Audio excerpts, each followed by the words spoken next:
இப்போ 6 வருஷமாக சரியில்லையே. நாளுக்கு நாள் நிம்மதி குறையும். முன்ன இருந்த சந்தோஷம் நிம்மதி இதெல்லாம் இல்லை. பல பிரச்சனைகள் குழப்பங்கள்லாம் உருவாகும். அதனால குலதெய்வ வழிபாடு எல்லாம் கட்டு.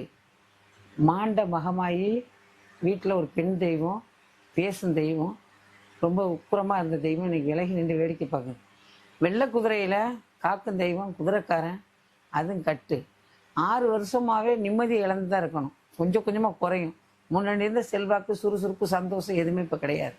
நாளுக்கு நாள் குறைஞ்சிட்டு வருது. இப்போ ஒரு 6 மாதமாக ரொம்ப மனக்குழப்பங்கள் உருவாகும்.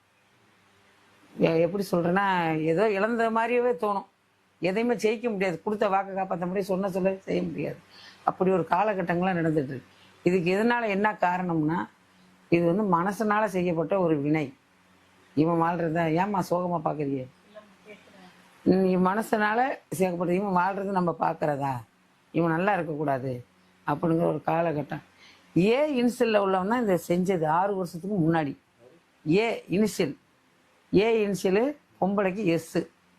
இது பண்ணினது இதுதான், இந்த குடும்பத்தில் பண்ணி வச்சது. இப்போ நாளுக்கு நாள் உடல் ரீதியாக பிரச்சனை வரும், மன ரீதியாக பிரச்சனை வரும், கஷ்டங்கள் வரும். இந்த மாதிரி எல்லாமே இந்த காலகட்டங்கள் அவங்க செய்து வச்ச செய்வனே தான். இதில் ஒரு எலுமிச்சம்பழம் எடுங்க. உங்கள் வழியில் தான் வர ஆரம்பில நல்லா வச்சு சாமியை வேண்டி கொடுங்க. உங்கள் குலதெய்வத்தை அந்த வாசலில் கட்டிக்கிற முடிச்சு எங்கம்மா வாங்குனீங்க? வாசலில் ஒரு முடிச்சு கட்டியிருக்கேன்.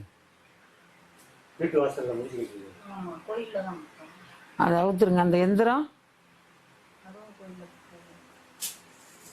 நல்லா பாருங்க. ஏ இன்சியல் இருக்கா தெரியுதா?